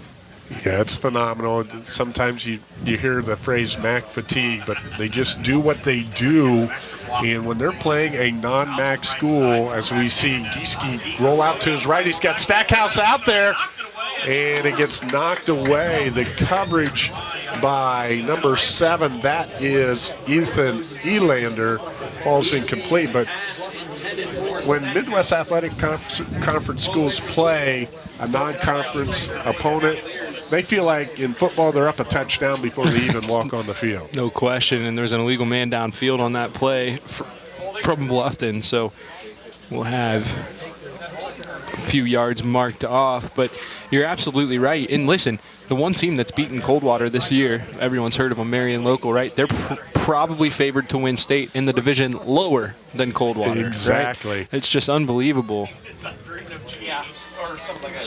There was a year where 3 different MAC teams won state championships just a few years ago in football. 3 different divisions. Gieske takes the shotgun snap, goes to his left, but there's a host of black shirts, and it looks like it's a student council meeting at the line of scrimmage, dominated by Coldwater. Gieske was a class officer in that student council, but the rest of the crew let him know that they were there to meet him, and picks up 1 yard on the play. Yeah, tough one right there. Good job by Coldwater flying to the football once again. That's what we see from their defense over and over again. And right there, made no mistake. No running lanes for Gieske. Now they'll put trips out to the right side. Worcester to Gieske's right. Gieske's going to roll right. And he does find, is that Noah Bricker right there? It is, and that's a completion. Just gets back to close to the original line of scrimmage. And it's going to be forked down on the 25-yard line. Bluffton's going to have to punt it away. Yeah, and a good call there from Coldwater. Bluffton will often roll Gieske out of the pocket toward that bunch trips that they had on that formation. And right there, Coldwater blitzing that left side, right where Gieske wanted to run. Worcester was able to pick up the block and give Gieske enough time to throw it, but definitely not enough time for things to develop downfield as Coldwater able to keep Bluffton at bay.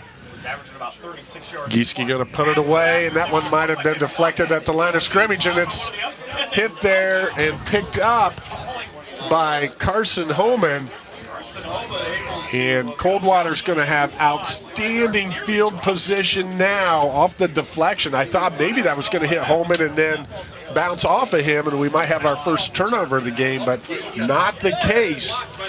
Coldwater in business just outside the red zone, 1st and 10 on the Bluffton 24-yard line. I believe that was Caden Obringer who ended up getting a hand on that punt to knock it away. And now Coldwater not just knocking on the door of a touchdown, but knocking on the door of a running clock.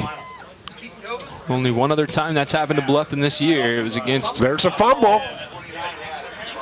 Yeah, running clock was not on my bingo card. We're not there yet. And it looks like Bluffton may have the first turnover of this game. And they do. So it's a break for the Pirates. Both of these teams very effective during the course of the season in the turnover department. Bluffton plus 13, Coldwater plus 16. First turnover of the game, and it's Bluffton who recovers it. Coldwater only 10 total turnovers this season. That was number 11 for them, less than a turnover per game. And you said the plus 16 margin, they gave up 26 coming into this game. Or, I'm sorry, opponents have given up 26. Worcester goes around the right side. Not much there, but he does pick up positive yardage. Brought down by Cook for the Cavaliers. Going to make it 2nd and 7. Well, they give him another yard, so 2nd down and 6. We'll do it. Yeah. Gives the Pirates 2nd and 6 from the 29-yard 7.5 minutes to go here. Gieske in the shotgun moves Worcester from his left to his right hip. He sees that Coldwater's going to blitz off the left, and he wants to roll that way. Yep, Gieske goes to his right, and he's going to pick up enough for a Lee's Famous Recipe chicken first down. So move the sticks for the Pirates. Yeah, and how about the job before the snap by Gieske, getting everyone in position, moving Worcester from his left to his right so that he could lead block into that Coldwater defense. As we said, they loaded that left side, but the Pirates still able to get positive yardage, pick up the first down, and they're moving right now. Needed 6, got 7. So 1st and 10 Pirates on their own 36-yard line. The Pirates with 10 on the play clock as they run another receiver into the game late. Looks like a blitz from Coldwater. They do that often, and Worcester gets the ball and goes up the middle. Again, good determined running right there for Landon Worcester. Would expect nothing less from that outstanding senior for Bluffton. 2nd team running back, 1st team linebacker for Bluffton Northwest Conference style. Yeah, Bluffton will take that 3 yards on first down. When things aren't going your way, you'll take anything positive. Gieske throws it out to Lovell there on the left side, but it falls incomplete. That one just kind of sailed on him. He tried to send it in front of Lovell so he could run onto it, but he sent it too high. Lovell couldn't bring it in, and it brings up 3rd and 6. 7 rather. Brings up 3rd and 7 for the Pirates. Yeah, you're not going to see any quit in this Pirate football team. There's just too much respect, too much of a positive culture that Coach Richards has developed over the last few seasons, and this has just been a great experience for them, and they're going to keep battling until the clock reads zeros. Gieske fires one, a missile down the right hash, but it falls incomplete. Yeah, he put something behind that pass, didn't he? He did. Avery Sprunger, the intended receiver, and he needed to. He needed to get that ball quickly, get it there quickly. Evan, if he put any air underneath it, might have hung Sprunger out to dry. So Gieske's going to go back to punt. Elander back to return.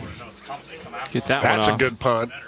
Especially up into the wind, it'll take a bounce and roll. Gets a good roll there, and Coldwater's going to take over on their own 33-yard line. Bounds at the 33-yard line, and that is where the Cavaliers will take over. And I'm sure Coach Otten right here wants his team to have a nice, long, sustained drive. Not that he wouldn't take a big play and take some chunks out of the yard, but my goodness, 28-point lead, a team that possesses the ball well, has long, sustained drives.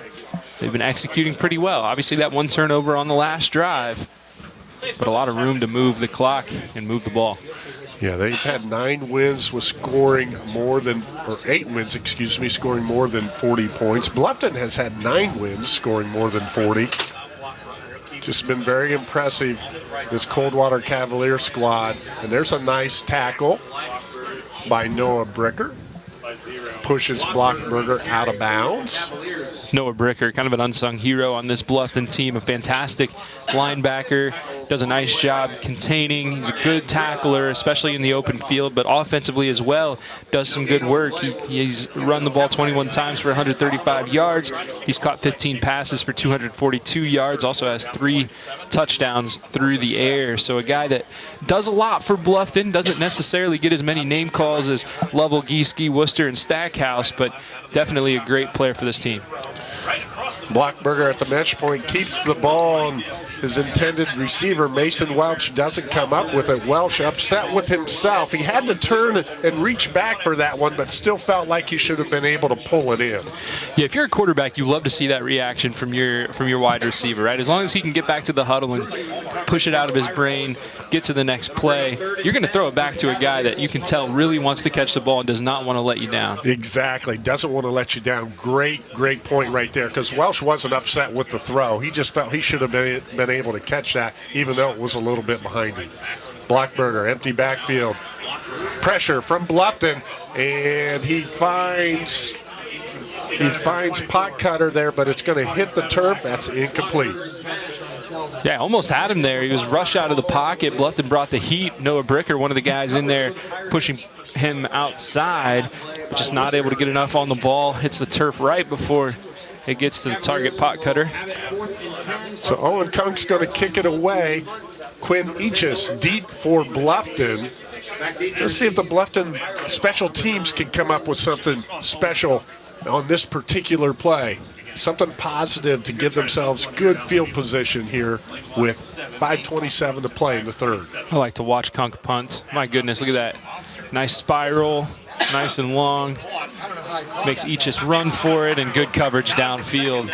Bringing him down immediately was Braxton Taylor. Yeah, Taylor, again, we've seen his quickness with the football. There we see it without. But you're right, Owen Kunk, the first team selection at punter, he hasn't really punted the ball that much this season. This Coldwater offense, as we've seen it tonight, prolific at pushing the ball down the field, and even at times where they get it inside the red zone or whatever the case may be on the opponent's side of the 50, they're not going to punt it. Hey, there's a timeout on the field. We'll take one as well. You're watching high school football on WOSN.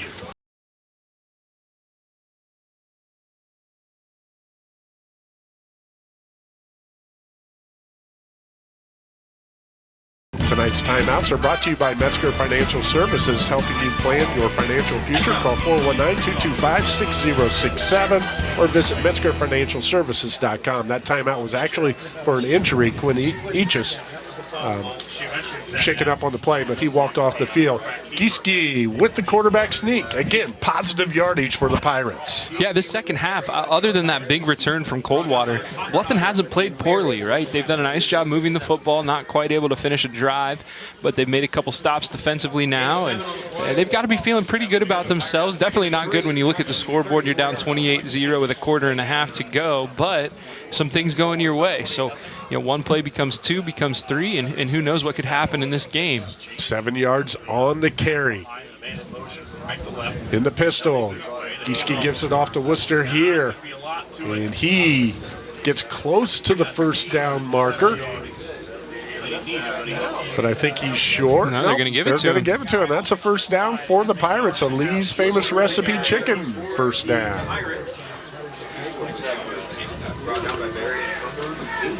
No, good job. Just hard-nosed run from Bluffton. We've seen that time after time this year. And Worcester with the extra effort, able to push the pile just enough to get right to the line to gain. Not much more, not much less. Well, definitely none less. Trips to the bottom. Gieske looks that way. Then he goes down the middle, and he has Griffin Stackhouse, and Stackhouse with the catch and some yardage after the catch. Nicely done. Gieske laid it right in there for him. They call that the bread basket, Dave, and Stackhouse grocery shopping on that play, gets in behind the defense and pulls it right in. A great touch pass, but a really good catch with two defenders draped all over him. That's a 34-yard gain for Bluffton. That's a Lee's Famous Recipe Chicken first down. Worcester off the left side, behind the left side of that offensive line. Mason Shank at left tackle, second teamer. Austin Sugar at left guard, and Xavier Diller, a second teamer at center. And that was mano y mano right there. Worcester put his head down, got through the hole, and he met his counterpart on the other side in Miles Pot Cutter, who took the brunt of the hit but still was able to pull Worcester down for just a gain of one. Worcester to the right of Gieske. Two receivers to the top. Gieske rolls to his right, looks back left, and now he's going to scramble and picks up positive yardage on the spin cycle. Looks like he's going to get down around the 23-yard line. Good athleticism back there. Gieske looking a little like Johnny Manziel, dancing around the pocket, cut past a couple guys, getting positive yardage. Just jump on a guy right into the ground. Johnny Manziel. The Cavaliers. It's a name you haven't heard in a minute, I bet. No, not in a while. Brings up 3rd and 4. He plays like him. That's all we'll say. There you go. Gieske, again with Worcester on his right hip. 2 receivers to the bottom this time. Gieske rolls right. This is a run the whole way. Gets to the 19-yard line. Looks like he may have picked up a first down. We'll see where they mark it. He does. That's a Lee's famous recipe, chicken first down for the Pirates, putting together a nice drive here that started on their own 27-yard line. Yeah, and just kind of back to what they do well, right? Moving the ball around left and right a little bit, getting the defense off balance, keeping the ball in Gieske's hands for the most part, but mixing in some of those tough, hard-nosed runs. And I really like this so far from the Pirates. Sprunger and Stackhouse to the bottom. Gieske coming to his left, looking at them, fires it, and that one hits the turf, and maybe, thankfully so. There was good coverage right there by Coldwater. I don't know if that would have been able to get to Sprunger or not. Elander on the coverage. Coverage by Elander. Yeah, right there. You were right. A couple defenders back there, and Gieske not normally short on his throw, so I almost wonder if halfway through that he saw the defense and decided to pull it short a little bit and hit the turf. I'm not going to make any guarantees on that, but either way, harmlessly to the turf and a 2nd and 10 coming up. You have to be decisive, but you have to be smart, and Gieske was right there, making that an incompletion. 8th play of the drive. Worcester up the middle. He finds running room, and he's going to get down to around the 12-yard line. Worcester with the carry for the Pirates. The Pirate machine starting to look more and more like that Pirate machine we've seen all year. That yards per carry starting to climb. Again, a lot of ground to make up here. They've got to go quick. 7-yard gain for Worcester. 2 down territory for the Pirates. Look to keep going north and south. Gieske run the whole way, but the Coldwater defense is there. Gieske tried to find a hole, just nothing there for him to squeeze through. It's going to make it 4th and 3. It looked like Will Berry in there on the tackle. This time he was lined up on the right side. Comes from the back side of the play to make the tackle right at the line of scrimmage. Will Berry, just a fantastic defensive end, not just for this team, but in the whole state. Absolutely. Gieske does pick up 1. Big play for the Bluffton offense right here. Gieske rolls to his left, looks for an opening. I don't know that he got it. Coldwater covers Ball came the out. opening.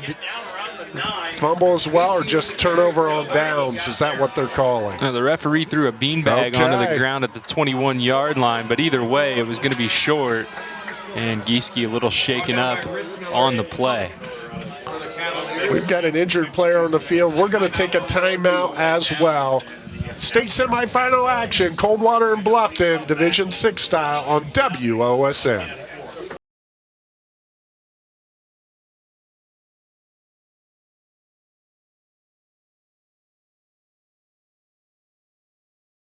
We want to thank our presenting sponsor tonight, Ultimate Outdoor. Bring resort-style living to your backyard every day with a luxury outdoor space by Ultimate Outdoor. Tate Gieske, our injured player from Bluffton, on that last play, and he does walk off the field, but it's a turnover either on downs or the fumble. It's going to be Coldwater football, and they're going to look to munch and crunch, but right there, Blockberger does not handle the exchange from Xavier Diller, his center, and he falls on the football. Again, good disciplined football. Don't try and make something out of nothing in the sense that only bad things can happen if you try and pick that up and a defender gets in there and knocks it away. And Bluffton will live for another day with the 2-yard loss. Well, perhaps a testament to how good Coldwater is, but I think Coldwater's made more mistakes than Bluffton has tonight, unforced especially, a couple penalties, a couple fumbles. So far still up 28-0. Here's the pitch to the right side, and that's Braxton Taylor. And great pursuit by Cruzy from Bluffton. He came all the way from midfield to make that tackle. I know it's a first down for Coldwater, but great effort by Cruzy. Yeah, start calling him Tom Cruise. He coming out of Top Gun right there, flying like an airplane to come make that tackle. Really nice play by Cruzy, but you're right. Great run from Coldwater, and I think they'll take a big hit if it means a first down like that. 15-yard gain on the play. It's another Lee's Famous Recipe chicken first down for the Cavaliers. Straight I formation. And they're going to go right up the middle. But there is the nose guard for Bluffton. Brody Summers does a nice job on that tackle. Nice job by Summers getting in the backfield and making the tackle right before the quarter ends. So that'll be a second down, or it looks like 2nd and 11 when we get back. 2nd down and 11 for the Cavaliers. We're going to the 4th quarter. Coldwater 28-0. You're watching high school football on WOSN.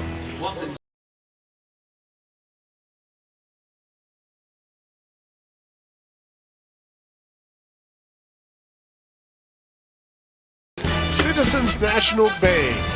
They are our quarter sponsor for tonight's game. See how Citizens National Bank is building businesses one relationship at a time at cnbohio.com. Going to be 2nd and 11 for Coldwater on the 25-yard line. Bluffton had that long drive, Evan. They took about 5 minutes off the clock, and they got down in the Springfield Fireworks red zone, but they were unable to come up with points.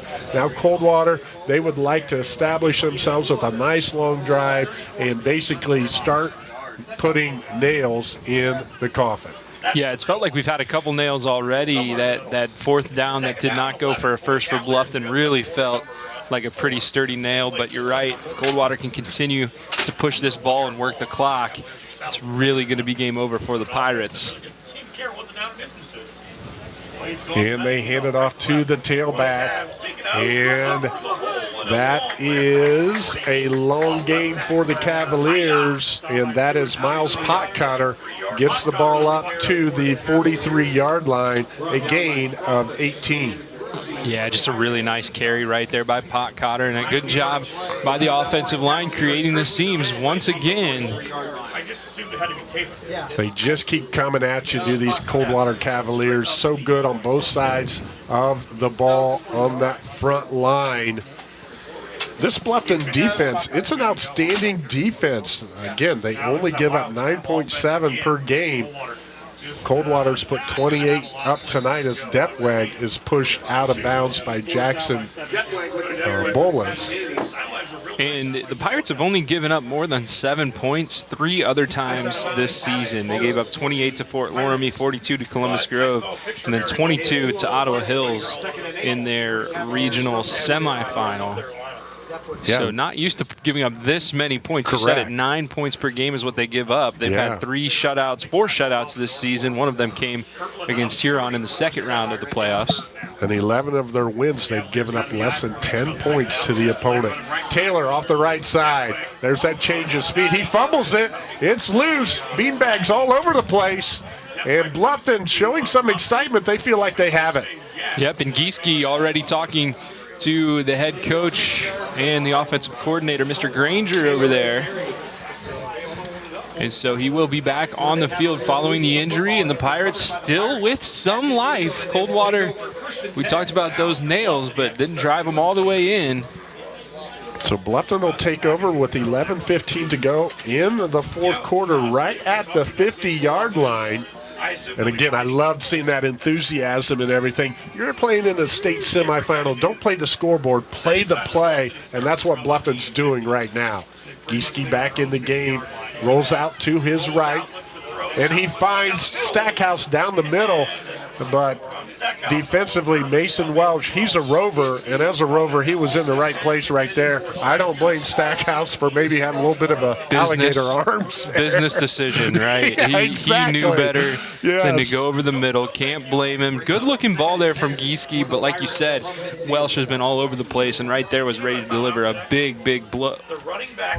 Yeah, that would not have been a positive outcome, I don't think. I have all the faith in Griffin Stackhouse, don't get me wrong, but right there, that one was set up for pain to be incurred. There's Gieske faking the handoff to Worcester, and he's going to go straight up the middle for a Bluffton least famous recipe chicken first down. Hey, and he ran with pride right there. You can see how hard he went up the middle, and you got to give Bluffton credit. They have not rolled over in this game. They have not given up. They're still playing hard, still forcing turnovers, still moving the football. Remember, this is a team that it's had a playoff drought. Coach Richards comes, he takes over, and it's been kind of a slow, or just we'll call it a steady build. They made it to the regional final last year, won the regional final this year, into the state semi. So no matter what happens here, this is a really proud team and a really proud community. Gieske looking for Stackhouse again, and goes off his hands. Again, Elander right there defensively. It's going to be a tough catch, but Stackhouse feels like he should have come up with that one. Yeah, and how about the ball right there from Tate Gieske? Puts it almost on the money. Almost a grab. It looked like Stackhouse, if he would have been alone, it would have been a much easier grab, but a good job by Elander. Just, even if he didn't get a touch on it, was in the area and made it a tough grab. Yeah, Tate Gieske, the sophomore for Bluffton. Make it to the state semifinals. You lose seniors, obviously, but you've got a nucleus to build around. There's a senior you're going to lose, Landon Worcester, but he has a nice run on second down. Looks like he pushes it up to about the 27-yard line. And Worcester's a guy you wish you could have 100 of if you're Bluffton. And that's not just because he's a great athlete, just a great person. I've said it in a couple broadcasts, but just a great person in our community, someone that people look up to, boys and girls, all ages, all grades, and he gives them all the time of day. Nice big smile, very warm personality. Just been fantastic to watch him grow and blossom in his role here for the Pirates. 3rd and 2. Gieske gives it to Worcester again. He's going to be close to the first down, but I think he's going to be a little short. Worcester with the carry for Here, the Coldwater faithful underneath us on their feet, making some noise. Bluffton fans certainly cheering on their Pirates on this big 4th down. Yeah, actually no gain on that play. You're right. There's pride here. Coldwater wants to shut out. Bluffton wants to dent the scoring column. Number ones for both sides still out there with 9:18 to play. Man in motion is Stackhouse, and they may have pulled Coldwater off because they're going to come together and have a meeting of the black and white stripes to make sure they're on the same page. Neither team very sure of what the call is going to be. You see Coldwater pointing the other way, but they don't get the call. It'll be a first down for the Pirates.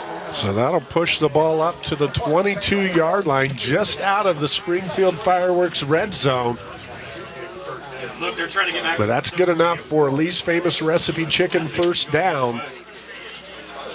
I know they're watching the game. Leighton Miller, the backup quarterback, runs the play on the field. A good receiver for the Pirates, but a guy that is unfortunately the same age as Tate Gieske, because he can certainly throw the ball as well. Gieske will be around for a while, though, as Miller goes out to the wide receiver position. Gieske looking for Noah Bricker right there, I believe, but that one was knocked down by Pot Cutter. Yeah, Pot Cutter lined up on the edge right there, and instead of going after the ball, he backed up a couple steps into coverage, and he stayed low enough that I think it was hard for Gieske to judge how high he had to throw that football, and a nice job by Pot Cutter jumping up and knocking it down. 2nd down and 10, 8th play of the drive for the Pirates.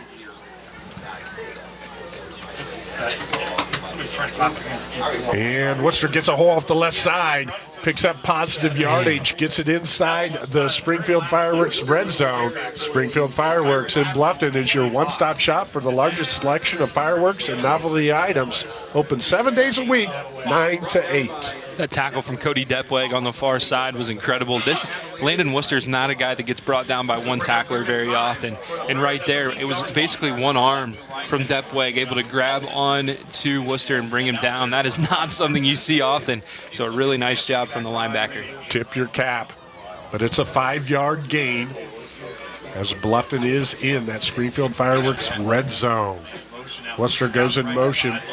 Worcester goes in motion, and it's a middle screen. Bricker gets the ball to the 15-yard line. It's going to be 4th and short. That's the second middle screen that Bluffton's run tonight, and the second time that Coldwater has sniffed it out and brought them down for a short gain, and now a 4th and 3. Last 4th down, Coldwater jumped to see if they can keep their cool here. And the Stay disciplined. last drive that Bluffton had, they got it down here right in the same vicinity, other end of the field, the 11-yard line, and they turned the ball over on downs or the fumble. Either way, they were not going to get the first down. So 4th and 3, big play for the Pirates here with 7:25 to go. Gieske fakes the handoff. He's going to pass. He's got a receiver out there, and it's caught. Nicely done by Leighton Miller, and that's going to be good enough for a Lee's Famous recipe. First down. Nice job by Miller, just waiting for the football. The defense was coming down, converging on him. Yeah, and that route took him just beyond the line to gain. And he did a nice job, like you said, just kind of sitting down in space and waiting for Gieske. And Gieske, nice and patient, didn't see anything on the right side, so just checked down and hit Miller for the first down. The good news is it's 1st and goal. The bad news, it's from the 10-yard line. Worcester, he goes around the left side. He's going to pick up over half of that, though. Looks like it's going to be 2nd and goal from the 4. Nice job by this Bluffton offensive line to create the opportunity for Worcester to pick up 5. It's 2nd down and goal from the 5-yard line. Again, Bluffton just not giving up. They're continuing to execute. They're continuing to run hard, play hard, block hard.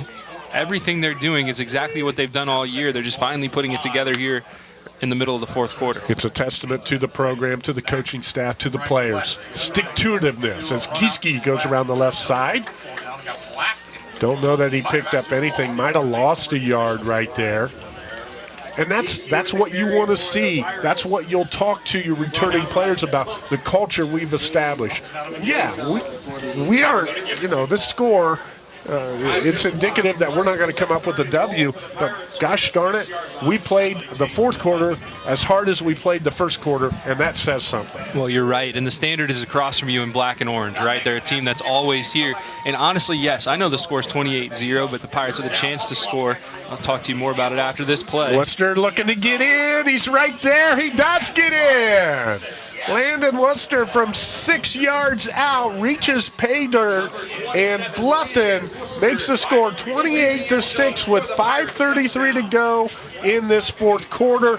And again, the seniors for this squad, no, they didn't want the season to end this way, but by gosh, they're continuing to battle and fight. There's some tired Pirates out there, but they need to be satisfied with what they've done on this particular drive especially. On the go for 2 here, but again, if the standard is Coldwater, you get to go home. Even if you don't win this game, you get to go home and say, you know what, we played with them, right? That was the standard, and we almost met the standard. Gieske looks to go to Stackhouse over to the right. It's knocked down. So with 5:33 to go in our football game, 28-6 Coldwater, it's Division 6 state semifinal action on WOSN.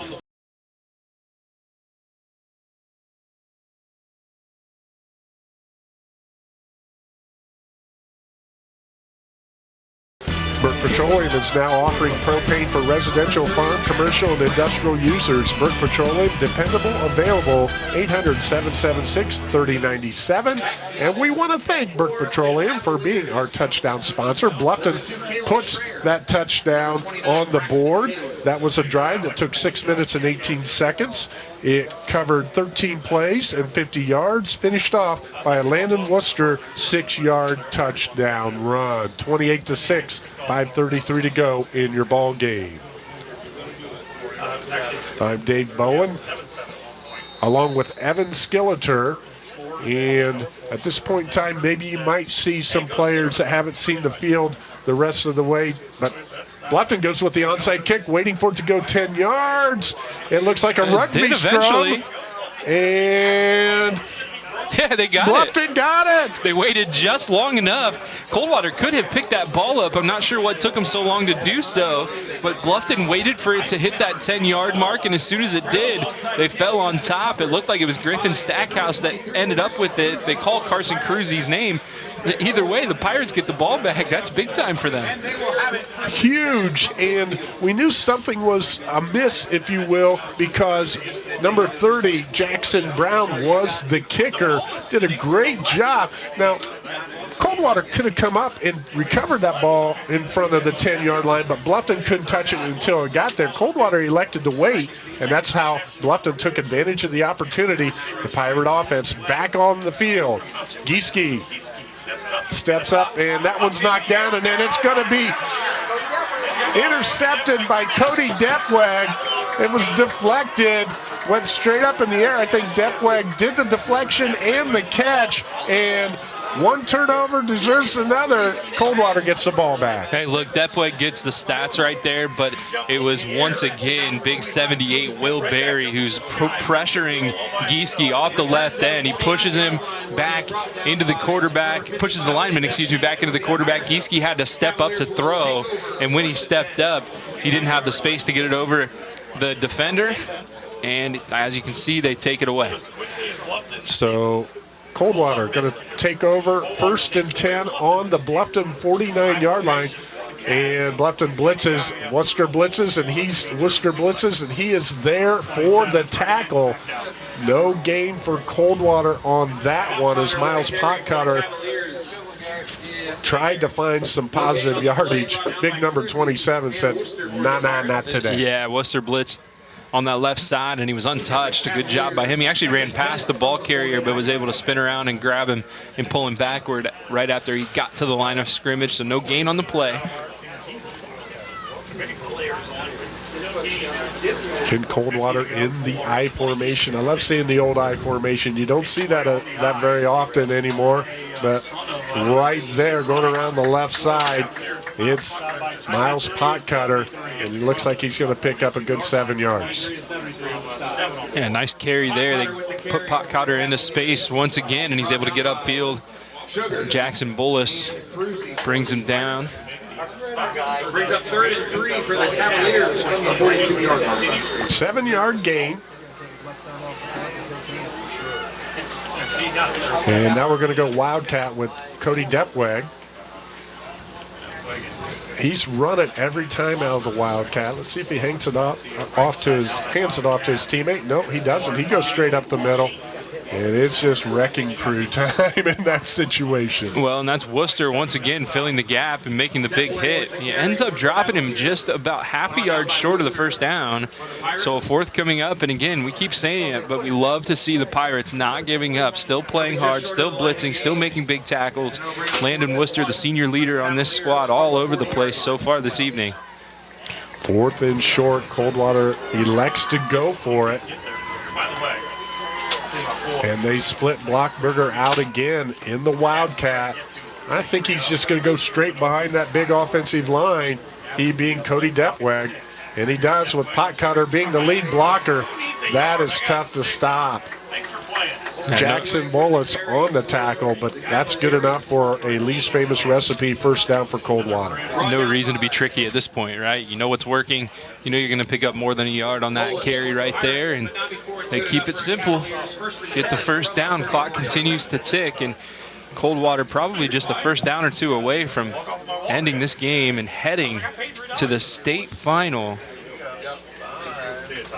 Again, they will play the winner of Kirtland and Gallion-Northmore Saturday, December 7th at 10:30 a.m. You talk about the standard in Northwest Ohio, but Kirtland, I'm not sure what the score is right now, but Kirtland, the standard in all of the state, a team that always making it deep into the playoffs, always making it near the state final, if not playing in it.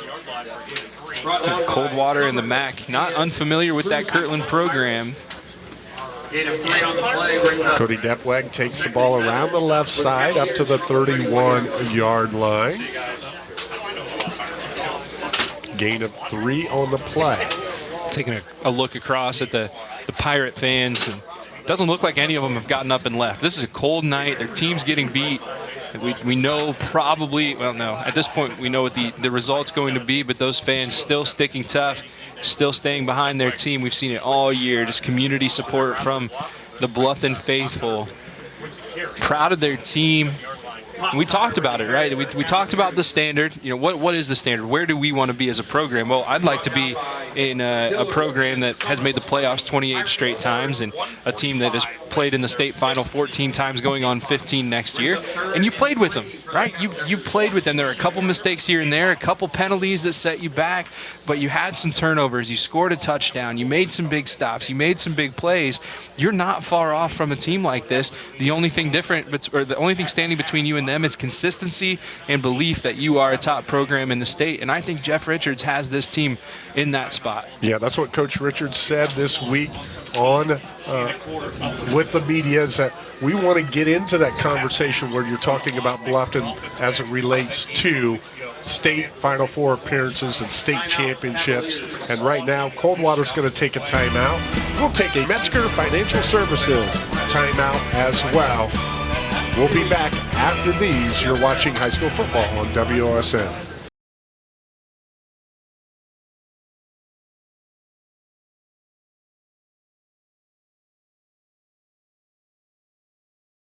Tonight's timeout sponsor is Metzger Financial Services. Metzger Financial Services helps you plan your financial future.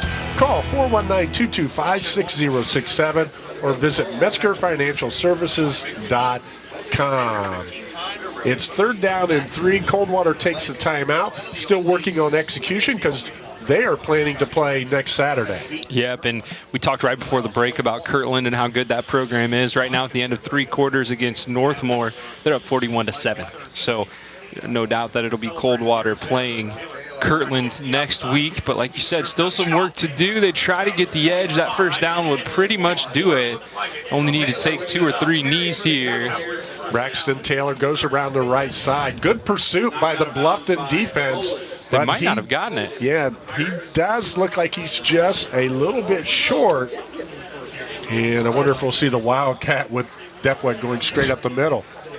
Well, I think if I was a betting man, which I am not, that is probably what I would expect, especially now that Blockberger's heading over to the sideline. Or he might be doing that just to get the play, and Coldwater taking their time. Play clock down to 11 as he runs the play in. Taylor out, Depweg and Potcutter back in. They're going to go with the I formation. They get the play off, and it is Potcutter right up the middle, and he does get enough for a Lee's Famous Recipe chicken first down, and the Coldwater fans on their feet. They know that that most likely puts the situation down, that it'll be where Coldwater can take a knee. Bluffton has timeouts, but I don't think Coach Richards will use them. Oh, I'd love to give a shout out to the Bluffton senior class here as the clock continues to tick down. Noah Bricker, Griffin Stackhouse, Brody Anderson, Quinn Eachus. Looking down here, Carson Cruzy, Landon Worcester, Jackson Brown, Hayden Mueller, Ethan Coley, Brody Summers, Braylon Sugar, Xavier Diller, and Austin Sugar, Gabe Meza, and Wyatt Daly. I apologize if I missed anyone, as the second unit for Bluffton will come on and relieve the first one, and they will get a standing O from the Bluffton faithful. The first time since 1991 that Bluffton has made it to the Final Four. And at Coldwater, they were in victory formation, and that was our last snap of the game. The Coldwater Cavaliers, they are going to advance with the 28-6 victory. Evan, any final thoughts? Well, I think Coldwater showed us exactly why Coldwater's in this spot consistently, right? They did a nice job executing some really good runs mixed with a couple passes, but really it was that ground game that kept Bluffton at bay. And they're going to be a tough out next week against Kirtland, a team that is very, very, very good, but we're going to see a battle of 2 great teams. And when it comes to Bluffton, I mean, we've already said it, right? Great community support, a team that has been consistently getting better and represented the NWC really well tonight. Very proud of their effort this season, and really looking forward to what the future holds for them and Jeff Richards. Yeah, Bluffton, again, represented their community very, very well throughout this entire season. Coldwater just continuing to do what Coldwater does. Their 18th state appearance, and now they have a date with Kirtland, a foe that they are very, very familiar with. and they will shoot for state championship number 8 again next Saturday at Tom Benson Hall of Fame Stadium in Canton. Game time, 10:30 a.m. Congratulations to Chip Otten and his Coldwater Cavaliers. We want to thank our camera ladies tonight, Abby Beck and Megan Sherrick. It's been a cold one out there, and we want them to get in here and get warmed up as quickly as possible. We want to thank Jacob O'Neill, who will take this one back and edit it at the station. And I want to say I really enjoy working with you, partner. Evan Skilleter does a great job. And again, just real pleasure working with you tonight and throughout the season. Yeah, same to you. And now it's hoops time, right? Now it is two hoops time. Two big hoops guys here on the mics, and looking forward to that. For Evan Skilleter, I'm Dave Bowen. And until next time, may all of your Hail Marys fall harmlessly into the hands of their intended receiver. That wraps up high school football on WOSN this season. Thank you for watching, and so long, everybody.